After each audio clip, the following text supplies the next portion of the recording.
محیط زیست ایران کجاست؟ چرا توی این موضوع ورود نمیکنه؟ چرا جلوی این افراد رو نمیگیره؟ 4 نفر بنر دستشون گرفتن که سگا جاشون توی کوه نیست. پس کجا باید باشه؟ توی شهر میان میکشید، توی بیابون میرن میکشید، توی کوه میرن میکشید. پس کجا باید باشن این حیونا؟ آیا به نظر شما با این غذاهای مسموم فقط سگا رو از بین بردید یا نه کل محیط زیست رو از بین بردید؟ تا کی ناآگاهی؟ تا کی نادونی؟ تا کی ظلم؟ طی این 2 روز گذشته شاهد از بین رفتن چندین روباه، کلاغ، گربه، سگ توی مسیر کلکچال و توچال بودیم. اون کوهنوردی که اومده اون بنر رو درست کرده، آیا به این فکر کردی که 4 روز دیگه میخوای این کوه بری بالا؟ اگه شاهد یه همچین صحنه‌ای که این پایین میبینید باشی چی کار میخوای بکنی؟ بعد اونجا وایسی به گرگا بیان تیکه و پارت کنن و نوش جونشون. انشالله که امثال شما سقط بشید و از این کره خاکی محو بشید.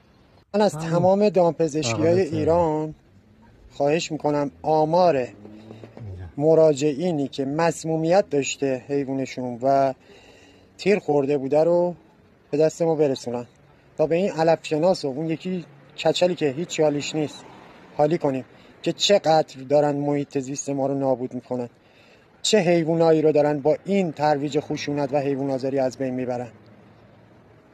از حامیای محترمم میخوام که دیگه عقیم سازی نکنید، فقط غذا رسانی کنید. هر جایی که میتونید غذا رسانی کنید. به اندازه کافی اینا با سم و با تیر دارن از بین میرن. دیگه نیازی به عقیم سازی ما نیست. کنترل شد جمعیتشون.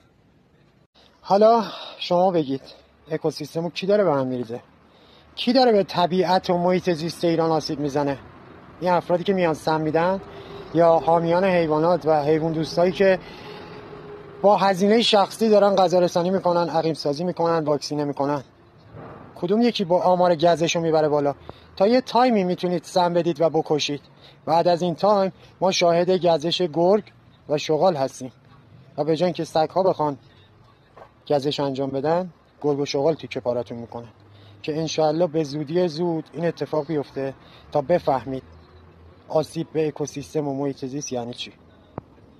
البته ما که محیط زیست برامون مهمه در جریان روند حمایت شما از محیط زیست هستیم. نمونه بارز شیر آقای علی اکبری که رفت تو باغ وحش مرد، پیروز ایران، یوز ایرانی که نسلش منقرض شد کلا به لطف شما، باران که توی باغ وحش مرد و خیلی های دیگه.